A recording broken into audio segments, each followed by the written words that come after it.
ટેરિફનો મુદ્દો ચર્ચામાં છે, ત્યાંથી જ આપણે શરૂઆત કરવા માગીએ છીએ. એક પ્રશ્ન ફોર્મલી બનાવ્યો છે કે અમેરિકાએ ભારત ઉપર આરોપિત કરેલા 25% વધારાના ટેરિફની અસરો ઉપર ચર્ચા કરો. એક ફોર્મલ પ્રશ્ન છે. બીજો પ્રશ્ન આપણા મંતવ્યથી જોડાયેલો છે કે અમેરિકાના ટેરિફને સમાપ્ત કરવા માટે શું ભારતે રશિયા અને ઈરાન સાથે વેપાર અને સહકાર સમાપ્ત કરવો જોઈએ? આપણું મંતવ્ય શું છે? ત્રીજો આવો મુદ્દો છે, અમેરિકા સાથેની ટ્રેડ ડીલને ફાઇનલ કરવા માટે શું ભારતે કૃષિ, ડેરી વગેરે જેવા ક્ષેત્રોમાં અમેરિકન કંપનીઓને પ્રવેશ આપવાની મંજૂરી આપવી જોઈએ? તો આ બંને પ્રશ્નો જે રજૂ થયા છે એની ઉપર આપણે ફક્ત ડિસ્કશન કર્યું છે, કારણ કે આપણે મંતવ્ય ઘડતર કરવું છે, કોઈ જવાબ નથી આપવો. તો મંતવ્ય ઘડતરના સંદર્ભમાં બીજો પ્રશ્ન એમ કહે છે કે રશિયા અને ઈરાન સાથે આપણે આપણા વેપાર અને સહકારને સમાપ્ત કરવો જોઈએ. તો સીધું સ્પષ્ટ આપણું સ્ટેન્ડ છે કે આપણી જરૂરિયાતોને આપણે પૂરી કરવા માટે રશિયા અને ઈરાન સાથે સહયોગ કરી રહ્યા છીએ, અને અમેરિકા પોતાની રીતે પોતાના દેશ માટેના નિર્ણયો લેવા માટે જેટલું સ્વતંત્ર છે એટલું જ ભારત પોતાના માટે નિર્ણયો લેવામાં સ્વતંત્ર છે. અમેરિકાએ ટેરિફ નાખ્યો છે, એના નફા નુકસાન હોઈ શકે, પરંતુ એ ટેરિફને શરતી બનાવવી અને જે વાતો અમેરિકન રાષ્ટ્રપતિ દ્વારા રજૂ કરવામાં આવી છે એને સ્વીકારી શકાય એમ નથી. ભારતે રશિયા અને ઈરાન સાથેની નીતિમાં જ્યાં સુધી પોતાની જરૂરિયાતનો સવાલ છે ત્યાં સુધી કોઈ કોમ્પ્રોમાઇઝ કરવાની જરૂરિયાત નથી. હા,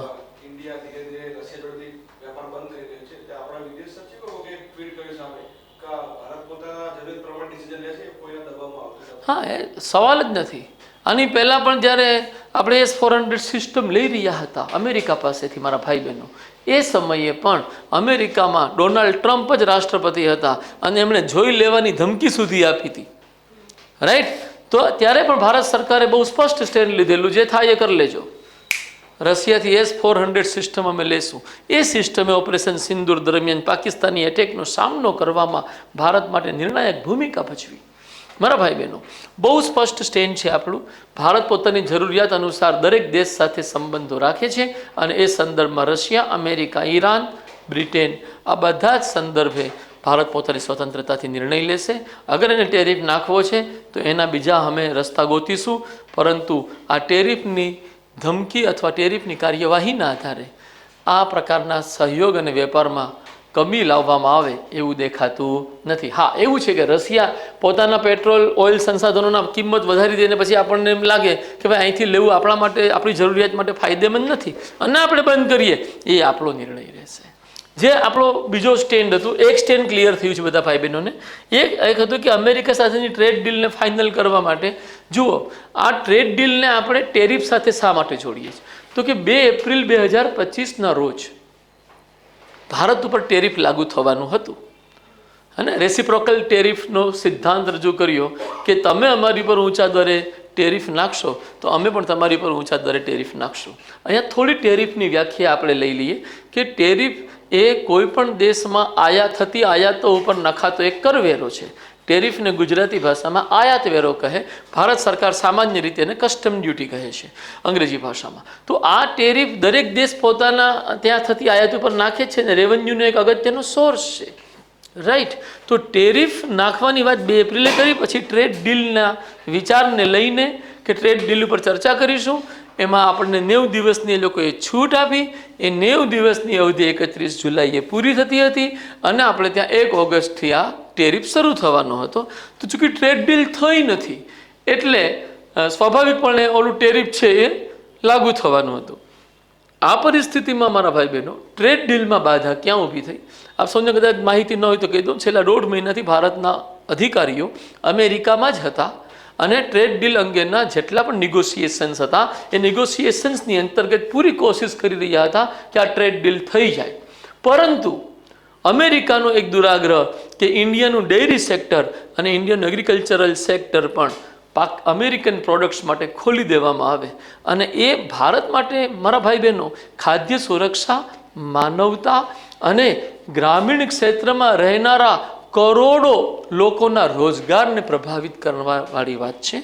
એ ટ્રેડ ડીલની અંતર્ગત જે કદાચ 40-50 અબજનું આપણને નુકસાન થશે એ સહન કરી શકાય એમ હોઈ શકે, પરંતુ આ જે કરોડો લોકોની આજીવિકાનો આધાર સ્તંભ છે એને આપણે ખતમ કરી અને ટ્રેડ ડીલ કરવી એ તર્કસંગત અને દેશહિત પ્રમાણે દેખાતું નથી.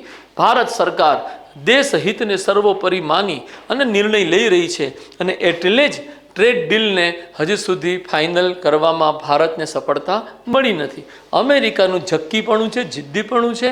અમેરિકાએ આ ઝક્કીપણું, જિદ્દીપણું છોડવું પડશે તો ટ્રેડ ડીલ ફાઇનલ થશે. જ્યાં સુધી સવાલ કૃષિ અને ડેરી સેક્ટરને ખોલવાનો છે, ભારત આ બાબતમાં કોઈ પણ સકારાત્મક નિર્ણય લઈ શકે એમ નથી. ભારત આ સેક્ટર નહીં ખોલે. ભારતે તો આ સેક્ટરમાં FDI માટે પણ પ્રતિબંધ મૂકેલા છે. તો બીજા દેશોની પ્રોડક્ટ્સને અહીં કઈ રીતના આવવા દઈ શકે? જ્યારે એ દેશોથી કોઈ ઇન્વેસ્ટર આવતો હોય તો આપણે ના પાડી દઈએ. જ્યારે આપણને મૂડીની જરૂરિયાત છે, we need capital, in spite of that આપણે નકારી દઈએ છીએ. એગ્રી? તો બે મુદ્દાઓ પર સ્ટેન્ડ ક્લિયર છે. ભારતે કૃષિ અને ડેરી ઉપર સાથે કોઈ સમજૂતી ના કરવી જોઈએ. તર્ક નંબર 1 સવાલ આજીવિકાનો છે કરોડો ભારતીયોની. અને તર્ક નંબર 2 આપણે જે મેઇન તર્ક લઈએ છીએ એ વાત કરું છું. તર્ક નંબર 2 કે ભારતનું ગ્રામીણ અર્થતંત્ર તૂટી શકે છે. રાઈટ? અને એ સંદર્ભમાં આપણે નકારી રહ્યા છીએ. ત્રીજી બાબત એવી પણ છે કે ત્યાંના લોકો જે ડેરી પ્રોડક્ટ્સ હોય છે એમાં એ લોકો ગાયને કે જે દૂધાળા પશુ છે એને નોનવેજ પણ ખવડાવે છે. તો અહીંયા જે લોકો વેજીટેરિયનિઝમને માને છે એની સાથે જોડાયેલા ધાર્મિક ભાવનાઓના પણ મુદ્દા છે જેના આધારે આપણે વિરોધ કરી શકીએ. ઓકે, હા બોલો, પ્રશ્ન છે કોઈ?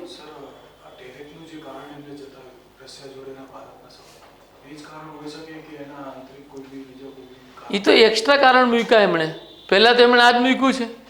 જો ટ્રેડ ડીલ ફાઇનલ થઈ ગઈ હોત ભાઈ તો 1 ઓગસ્ટે આ લાગુ થવાનું જ ન હતું. ટ્રેડ ડીલ ફાઇનલ ન થઈને પછી એમણે ઈરાન રશિયાનો મુદ્દો પણ છોડી દીધો. એટલે હું એવું માનું છું કે આ તો બોલવા માટેનો તર્ક ઊભો કર્યો. આવી વાત એમણે 2 એપ્રિલે થોડી કરેલી. ત્યારે કરી દીધી હોત કે ભાઈ તો આપણે ટ્રેડ ડીલમાં 1.5 મહિનો અહીંયા શું કામ બગાડવા જાત. પહેલાં એમણે એમ જ કીધું કે ભાઈ ટ્રેડ ડીલ થશે તો અમે ટેરિફ તમારી ઉપર નહીં નાખીએ, રેસિપ્રોકલ ટેરિફ નહીં લાગુ થાય. રાઈટ? ઓકે, આગળ વધી શકીએ? હા, હવે આ પ્રશ્ન ઉપર આવીએ કે અમેરિકાએ ભારત ઉપર આરોપિત કરેલા 25% વધારાના ટેરિફની અસરો ઉપર ચર્ચા કરો. તો વધારાના ટેરિફને કઈ રીતના લાદવામાં આવ્યો છે એની થોડીક સમજ પ્રસ્તાવના પેરેગ્રાફમાં આપણે રજૂ કરવી જોઈએ કે અમેરિકાના રાષ્ટ્રપતિ ડોનાલ્ડ ટ્રમ્પે 29 જુલાઈના રોજ ભારત ઉપર 25% ટેરિફ લાગુ કરવાની જાહેરાત કરી. આ 1 ઓગસ્ટ 2025થી લાગુ થવાનું હતું, પરંતુ હવે પાછું 7 દિવસ માટે ટાળી દેવામાં આવ્યું છે. તો મે બી પોસિબલ 8-9 ઓગસ્ટે પાછું એપ્લાય થાય અથવા यहाँ कोई वड़ी पाछू ए स्थगित करे. ये बोलते कुछ है, करते कुछ है. बीजी बात, ત્રીજી વાત, કારણ શું હતું કે આ ટેરિફને આરોપિત કરવાનું કારણ સ્પષ્ટ કરતા અમેરિકન રાષ્ટ્રપતિએ કહ્યું છે કે ભારત દ્વારા રશિયા અને ઈરાન સાથે જે સહયોગ અને વેપાર કરવામાં આવી રહ્યો છે તેના દંડ સ્વરૂપે આ વધારાનો ટેરિફ નાખવામાં આવ્યો છે. આ સિવાય 31 જુલાઈની અવધિ સુધીમાં ટ્રેડ ડીલ ન થઈ શકવાના કારણે પણ આ ટેરિફ નાખવાની જાહેરાત કરવામાં આવી છે. તો મને ફંડામેન્ટલ રીઝન તો આ જ દેખાય છે. અને આ એક એક્સ્ટ્રા એડિશનલ રીઝન મને જોડી દીધું છે કે આ તો દંડ છે. તો જે ન્યાયાધીશ છે નહીં એ દંડ આપવા નીકળો છે. ટેરિફનો અર્થ આપણે જાણીએ છીએ, કોઈ દેશ દ્વારા પોતાને ત્યાં થતી આયાતો ઉપર નખાતા કરવેરાને ટેરિફ કહેવામાં આવે છે. ગુજરાતી ભાષામાં ટેરિફને પ્રશુલ્ક અથવા આયાત વેરો કહેવામાં આવે છે. વિવિધ દેશો આયાતો ઉપર ઊંચા દરે ટેરિફ નાખીને આયાતોને ઘટાડવાનો પ્રયત્ન કરે છે. ભારતમાં આયાતો ઉપર અત્યારે કસ્ટમ ડ્યુટી વસૂલવામાં આવે છે જે એક પ્રકારને ટેરિફને જ દર્શાવે છે. હવે આપણે ચર્ચા ઉપર આવીએ મારા યુવાનો કે ટેરિફ નાખ્યો છે 25%, 10%ના બેસિક ટેરિફની સાથે, એટલે 25 ને 10 35 જેવું થઈ જાય ને બેટા. તો એની આપણી પર નકારાત્મક અસર શું થશે? તો કે પહેલી અસર કે આપણી નિકાસોમાં મોટા પાયે ઘટાડો આવવાની શક્યતા છે. કઈ પ્રોડક્ટ્સ આપણે સૌથી વધારે ત્યાં નિકાસ કરીએ છીએ? તો કે પેટ્રોલિયમ પ્રોડક્ટ્સ આપણે કરીએ છીએ, ફાર્મા સેક્ટર, દવાઓ આપણે મોકલીએ છીએ. નંબર 2 ટેલિકોમ ઇન્સ્ટ્રુમેન્ટ્સ મોકલીએ છીએ, જેમ કે હમણાં એપલ ફોનને લઈને એ લોકો રાડું પાડે છે. ચોથું આપણે જ્વેલ્સ એન્ડ જ્વેલરી અને જે આભૂષણો છે એ મોકલીએ છીએ, મોતી અને કિંમતી પથ્થર. પાંચમું આપણે ઇલેક્ટ્રિક મશીનરીની પણ ત્યાં નિકાસ કરીએ છીએ. આ બધાનો રકમનો સરવાળો 10 લાખ કરોડથી ઉપર થાય આટલી નિકાસ આપણે વાર્ષિક કરી છે 2024ના આંકડા પ્રમાણે. આવી વસ્તુની નિકાસો ઘટવાની શક્યતા છે. સમાપ્ત થઈ જશે એ તો આપણે ભવિષ્યમાં કહીશું કે શું થયું. આ ટેરિફથી વસ્તુઓની નિકાસ ઘટશે અને તેના પરિણામે સંબંધિત ઉદ્યોગોના ઉત્પાદન અને નફાકારકતા પ્રભાવિત થશે. તથા એટલા જ પ્રમાણમાં દેશમાં રોજગાર ઉપર નકારાત્મક અસર થશે, કારણ કે એ લોકોનું ઉત્પાદનને ઘટાડવું પડશે, માર્કેટ જ તૂટી રહી છે.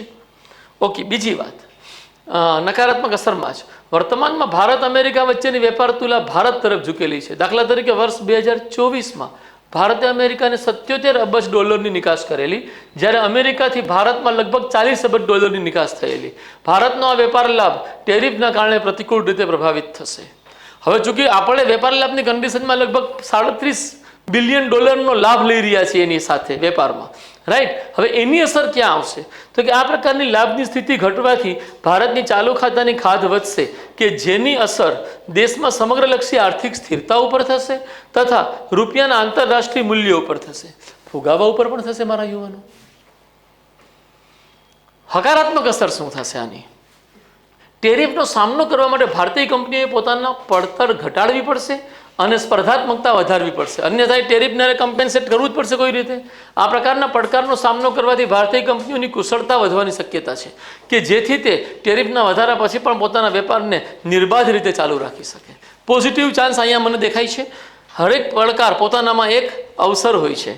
અમેરિકન ટેરિફના પ્રતિભાવ સ્વરૂપે ભારત સરકાર પણ ભારતીય કંપનીઓ માટે વિશેષ પ્રયત્ન અને પ્રોત્સાહનો રજૂ કરશે, મને આ પણ શક્યતા દેખાય છે, તથા દેશમાં આત્મનિર્ભરતા માટે વિશેષ પગલાઓ લેશે. આવા પ્રોત્સાહનો અને પગલાઓ લાંબા ગાળે દેશની ઇકોનોમી માટે લાભદાયક સિદ્ધ થશે.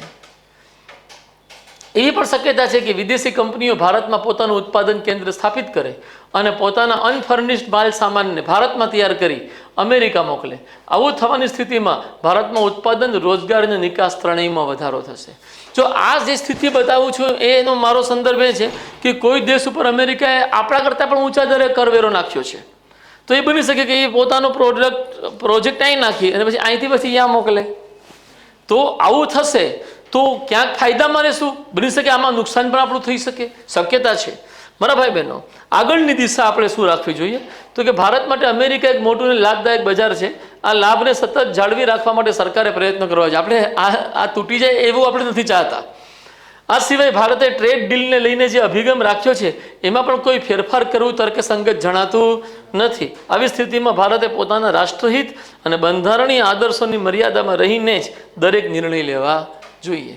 મારા ભાઈ બહેનો, જે અસરો લખાવી એ સિવાય અન્ય અનેક અસરો થઈ શકે, જેમ કે આની રાજનીતિક અસર આવી શકે, કે ભારત અને અમેરિકા વચ્ચે જે વિશ્વ રાજનીતિમાં સહયોગ થઈ રહ્યો છે, ટેકનોલોજીમાં સહયોગ થઈ રહ્યો છે, એની ઉપર પણ આની પ્રતિકૂળ અસર આવવાની શક્યતા છે. તો મેં ફક્ત અને ફક્ત ધ્યાન કેન્દ્રિત કર્યું છે નકારાત્મક અસરોમાં, આર્થિક અસરો ઉપર. હવે ભારત અને અમેરિકા વચ્ચે જે સહયોગ થઈ રહ્યો છે એમાં નિસાર પ્રોજેક્ટ પણ અઠવાડિયામાં જ લોન્ચ થયો. તો નિસાર એક તરફ સહયોગને દર્શાવે છે અને ટેરિફનો નિર્ણય એક તરફ વિરોધને દર્શાવે છે. તો સહયોગ અને વિરોધ સમાંતર ચાલતા હોય છે એક પરિવારથી લઈને વિવિધ દેશો વચ્ચે, રાઈટ. તો એની પ્રક્રિયાનો જ એક હિસ્સો ગણી શકીએ. હા બેટા,